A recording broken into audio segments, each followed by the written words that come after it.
Esselamu Aleyküm ve Rahmetullah ve Berekatuhu əziz möminlər. Bilirsiniz, Mart ayının sonuna yaxınlaşırıq. Hər bir xalqın tarixində xoş günləri olduğu kimi faciəvi günləri də olub. Mart ayının 31-i Azərbaycan tarixində faciəli günlərdən biridir.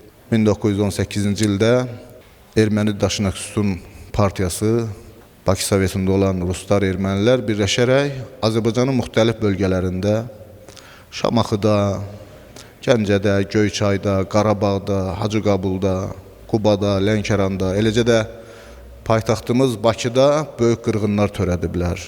Silahsız, dinc insanları qətlə yetiriblər, minlərlə.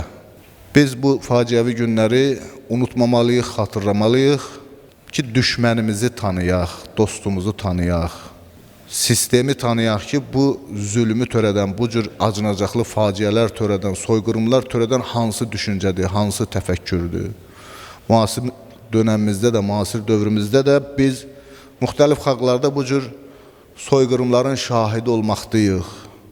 Yenə də eyni düşüncə, yenə də eyni təfəkkür dünyanın müxtəlif yerlərində tüğyan etməkdədir, fəsad törətməkdədir.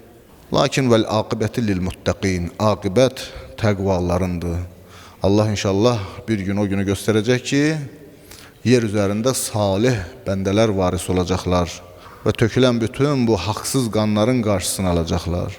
Azərbaycanda şəhid olmuş, Mart soyqırımında şəhid olmuş xalqımızın övladlarına, eləcə də sonraki dönəmlərdə 1-ci və 2-ci Qarabağ uğrunda olan şəhidlərimizin ruhları şad olsun, Allah onların məqamlarını uca eləsin. Onların ruhlarını, onların məqamlarını İmam Hüseyin əleyhissalam və Kərbəla şəhidləri ilə birgə olması üçün Peyğəmbər və Ali Peyğəmbərə salavat zikr edək. Allah salli ala Muhammed və Ali Muhammed.